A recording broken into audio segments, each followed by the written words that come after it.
Okey, jadi kita akan tengok dulu ialah mengenai pembiasan cahaya. Jadi pembiasan cahaya ni sebenarnya biasa sangat kamu tengok.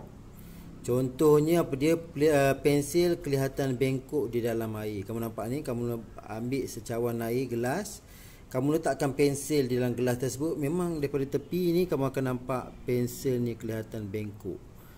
Kenapa? Dan dia bengkok di tempat antara dua ni, antara air dengan yang kaca yang tak berair. Kamu nampak dia macam kelihatan bengkok. Okey, kenapa? Dan imej pensel kelihatan bengkok dalam blok kaca. Jadi kamu nampak blok kaca ni.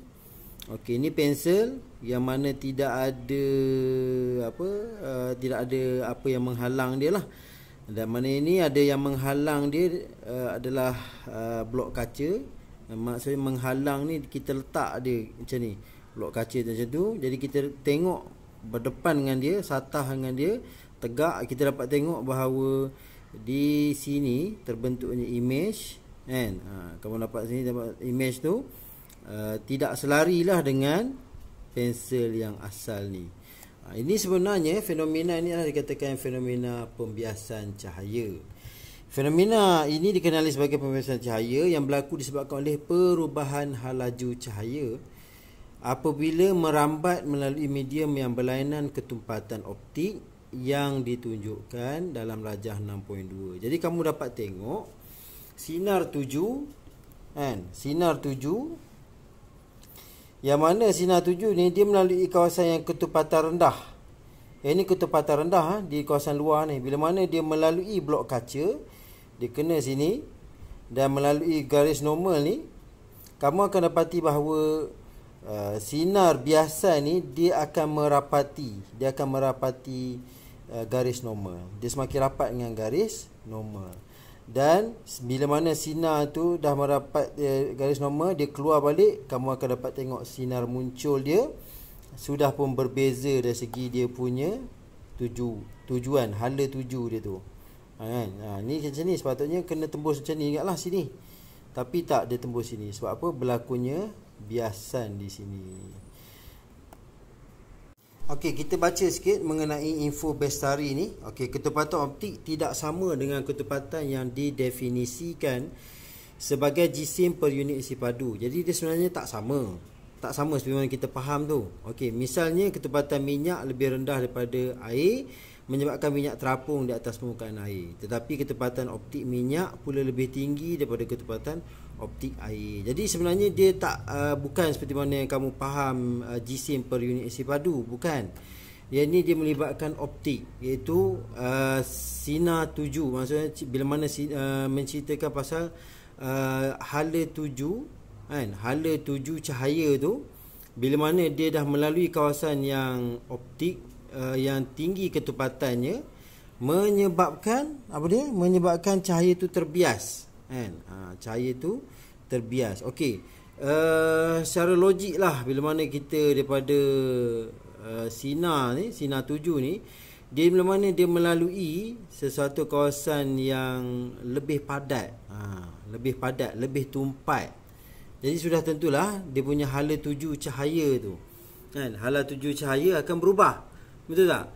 Kan? Contohnya dari kawasan yang kawasan yang tak ada ketupatannya rendah, di mana dia melalui kawasan yang ketupatan tinggi, jadi sudah tentulah dia akan jadi terbias. Ataupun dia jadi, kalau istilah kita nak mudah faham, dia jadi lambat sikit lah, sebab dia kawasan yang sini tumpat, sini tak tumpat kan.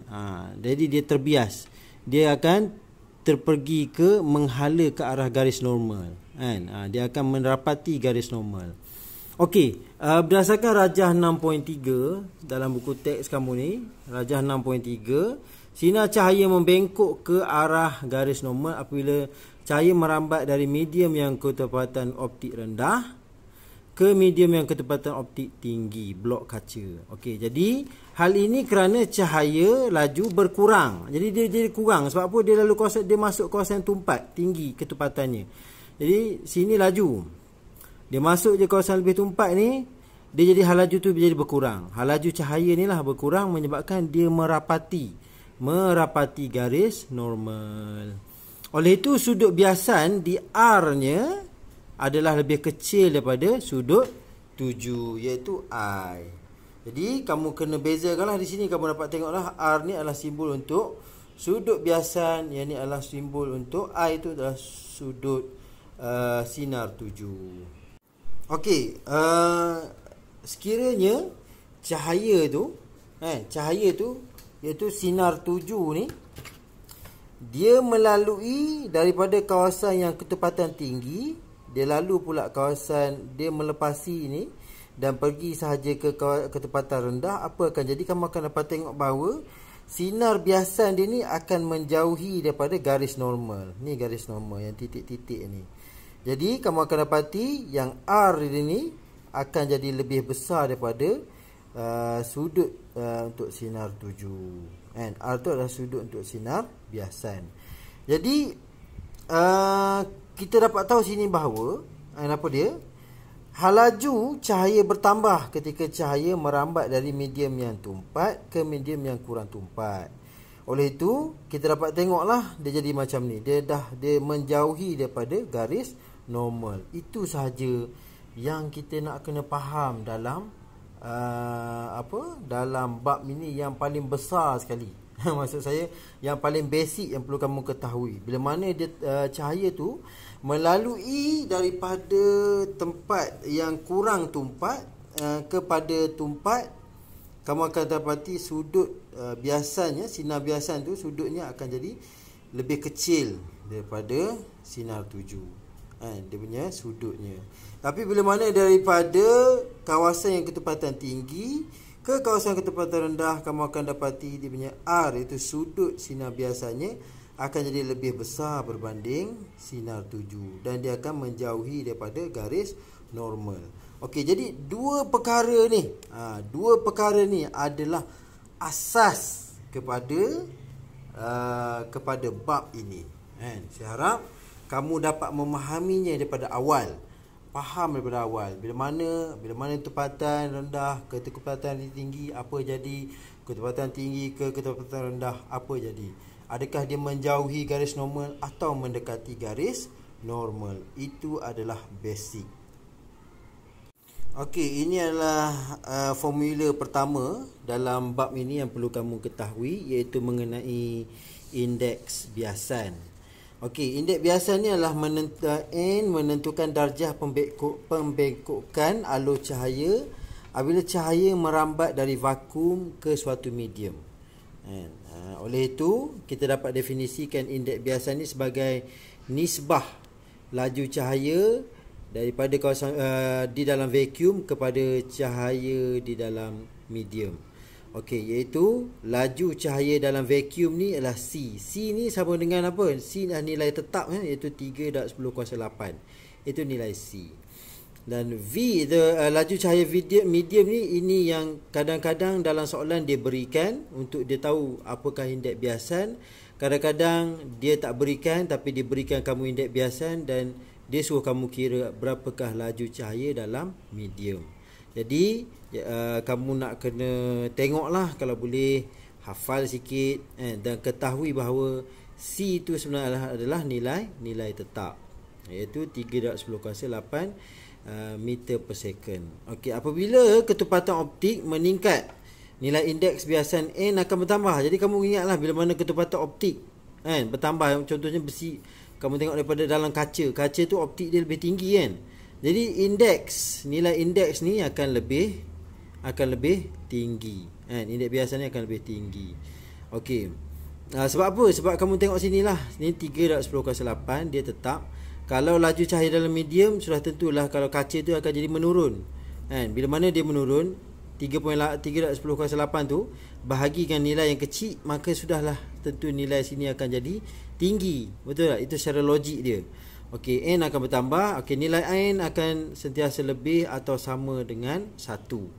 Okey, nilai N bergantung pada panjang gelombang.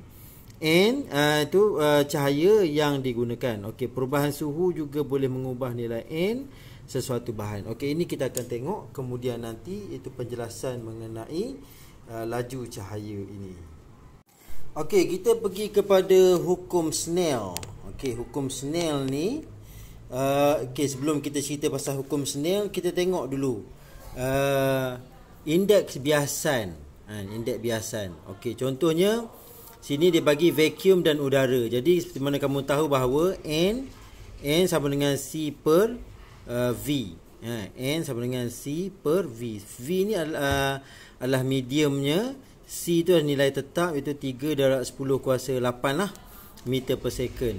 Okey, dalam keadaan vacuum, memang vacuum ni seperti mana kita tahu halaju vacuum 3/10 kuasa 8 juga. Jadi 3/10 kuasa 8 dibahagikan dengan 3/10 kuasa 8, kamu akan dapatlah nilai 1. Okey, ini adalah dalam keadaan indeks biasa untuk vacuum dan udara biasa kamu tengok ni 1. Sebab itulah kamu tak nampak ada apa-apa pembiasan cahaya di udara ni, kita memang tak nampak lah. Okey. Okey, bila mana cahaya ini melalui minyak zaitun, kamu akan dapati bahawa indeks biasan untuk minyak ni dia adalah lebih tinggi daripada 1. Yang dimaksudkan lebih tinggi ni maksudnya dia lagi besar lah daripada nilai 1 ni, kan? Maksudnya di sini, kalau sini 3/8, kalau kita kenapa dia dapat nilai ni, kan? Kenapa dia dapat 1.46 ni? Sebab dia punya V dia tu, halaju cahaya melalui minyak zaitun ni akan jadi lebih kecil. Dia lebih kecil, sebab itulah nilai N ni akan jadi 1.46. Okey, kalau perspek pula 1.5, lebih besar daripada minyak zaitun. Maksudnya dia punya nilai sini halajunya akan jadi lebih rendah, sebab tu N dia lebih tinggi. Okey, kaca 1.52. Kaca Flint 1.66. Okey, intan pula dia lagi tinggi dia punya indeks biasan. Sebab tu kamu tengok dekat intan tu, kat batu intan tu, kamu tengok talakan cahaya pada dia, kita dapat tengoklah dia punya indeks biasan dia tu, kan? Sama ada cahaya tu terbias lebih besar ataupun lebih kecil. Macam itulah mereka dapat melihat keaslian sesuatu intan tu, kan? Okey, kita pergi kepada penerangan. Sini kamu tengok sini penerangan ni. Okey, penerangan yang mana ini perspek, ini air. Antara perspek dengan air, mana ketepatan lagi tinggi? Perspek lagi tinggi daripada air. Sebab itulah kamu akan dapat tengok sudut itu N 1.33 dia punya nilai N dia, indeks biasan dia. Sedangkan ni indeks biasan dia lebih tinggi. Jadi kamu akan dapati bahawa sudut di sini, iaitu I ni, dia akan lebih tinggi berbanding R, kan? I lebih besar daripada R.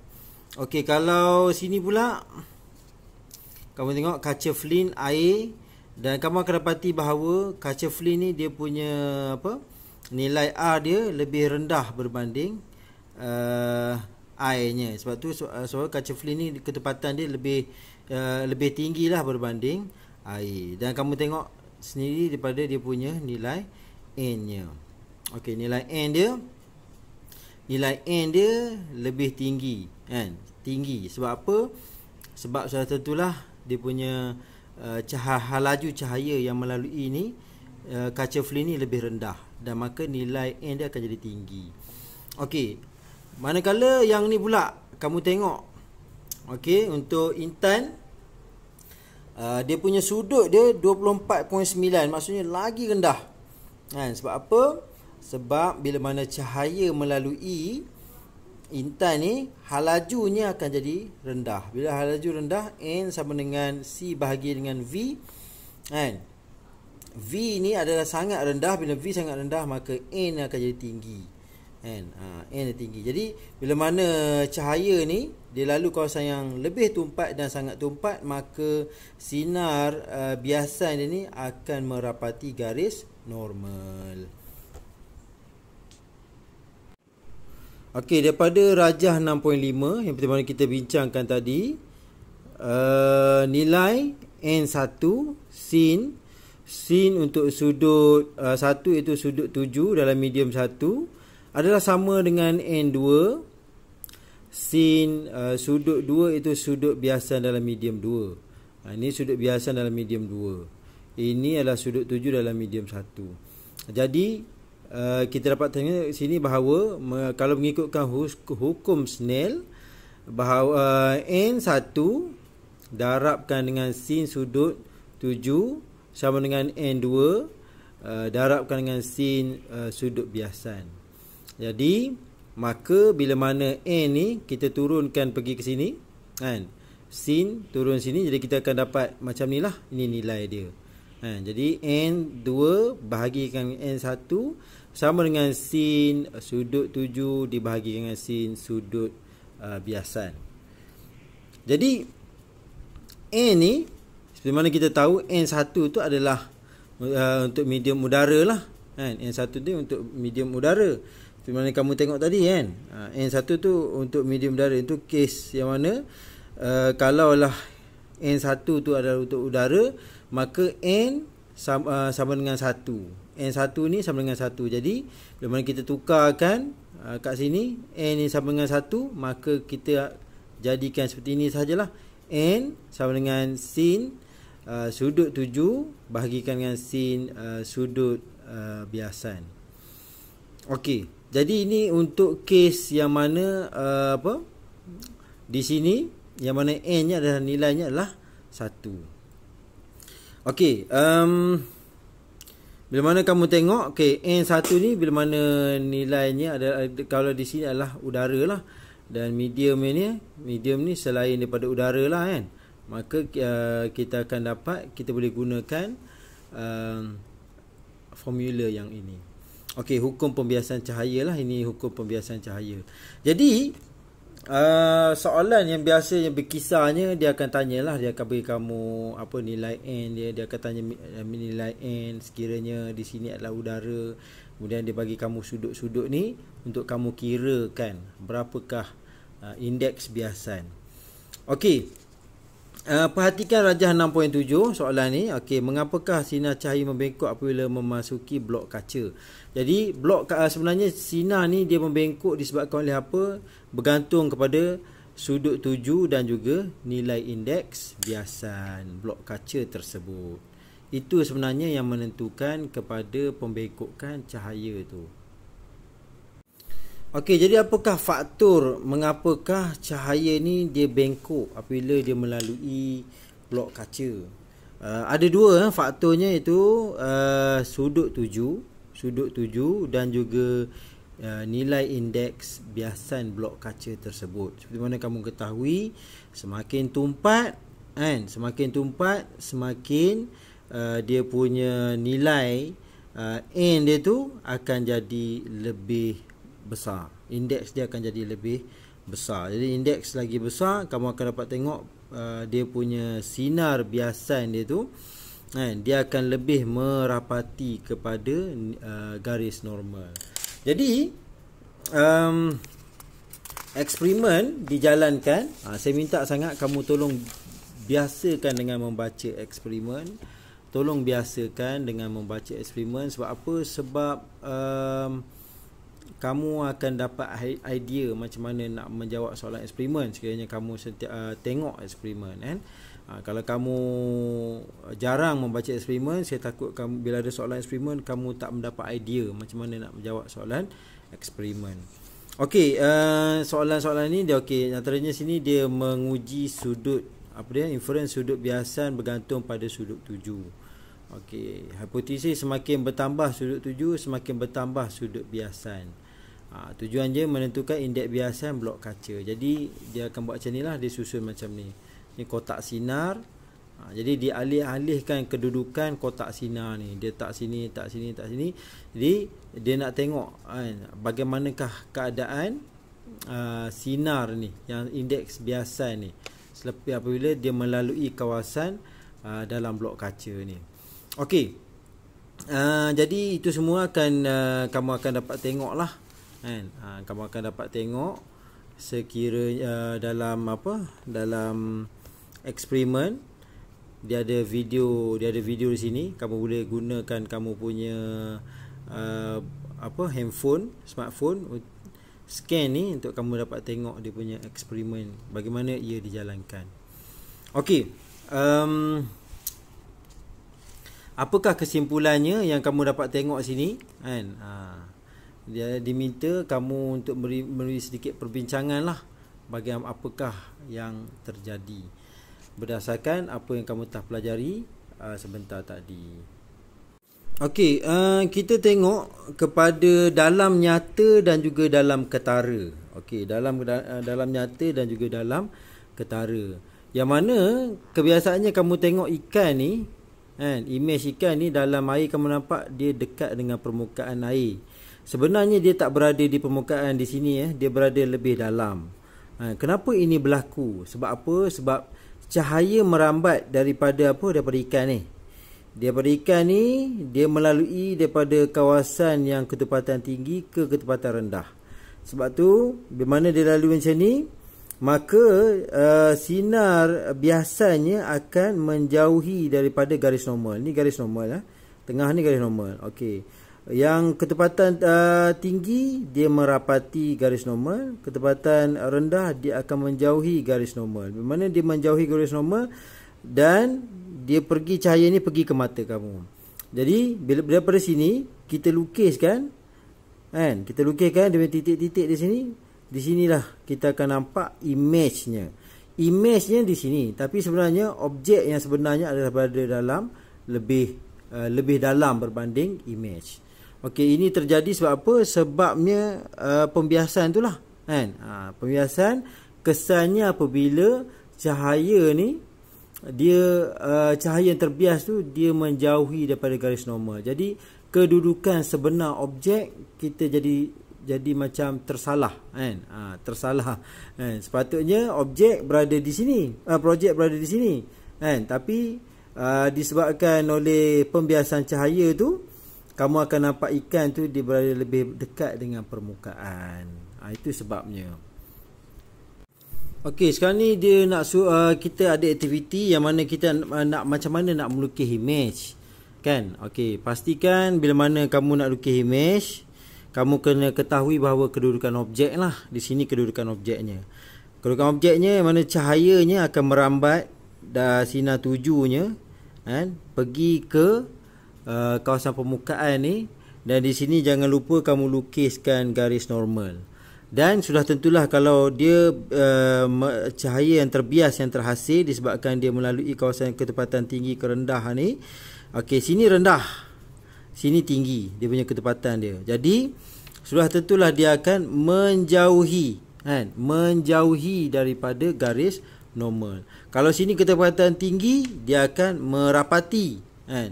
Sekarang ni dia telah keluar dan cahaya itu telah keluar dan melalui maksudnya dia dah nak keluar daripada ketepatan tinggi ke ketepatan rendah. Dia akan cahaya itu dia akan terbias menjauhi daripada garis normal. Jadi sudut di sini akan jadi lebih besar berbanding di kawasan ketepatan tinggi. Jadi bila mana kamu dah hasilkan buat sinar bias ni pergi ke mata, dan jangan lupa ambil titik-titik ni. Garis ni dia kena sama, kan? Garis ni, maka garis yang seterusnya ni, kan, yang ni buatkan titik-titik, gunakan pembaris titik-titik-titik, kamu akan dapat macam ni lah, macam ni. Dan manakah kedudukan duit tu yang kamu akan nampak ialah di sini, sama dengan ni, di sini kamu akan dapat duit ni di sini, kan. Biar dia samalah, maksudnya duit di sini dan image yang akan terbentuk di sini. Di sinilah image yang akan kamu lihat, kan. Yang sebenarnya image lebih dalam lah. Image ni lebih dalam, itu berada di hujung sini, kan. Tapi disebabkan oleh ketumpatan blok kaca ni menyebabkan berlakunya pembiasan cahaya. Jadi image akan terbentuk lebih merapati dengan permukaan. Okey, kita pergi kepada situasi yang berbeza pula. Situasi yang berbeza pula bagaimana kedudukan imej penyelam dari sudut pandangan jurulatih. Okey, jurulatih ni, cahaya merambat daripada penyelam ni, dia pergi berlakunya biasan di sini dan pergi ke mata jurulatih. Itu pandangan bagi seorang jurulatih. Jurulatih dia nampak macam ni. Jadi apa yang dia tahu, dia akan nampak imej penyelam ni akan berada lebih merapati dengan permukaan air, naik ke atas, macam ke atas. Tapi padahal kedudukan penyelam tu adalah berada lebih bawah lagi. Okey, itu pada pandangan seorang jurulatih. Tapi bagaimana pula dengan pandangan seorang penyelam? Penyelam yang ada dekat ni, yang ada di dalam air ni, dia akan nampak bahawa jurulatih ni berada lebih atas. Lebih atas daripada kedudukan yang asalnya. Jadi kamu kena terbalikkanlah. Okey, kalau yang ni mata jurulatih ni daripada penyelam pergi ke mata jurulatih. Kalau yang untuk penyelam pula, jurulatih ni bila mana dia pergi ke garis normal, seperti mana kamu tahu, bila mana dia melalui lebih tumpat, dia akan menjauhi garis normal, dia akan merapati garis normal. Dia akan rapat ke garis normal. Sebab itulah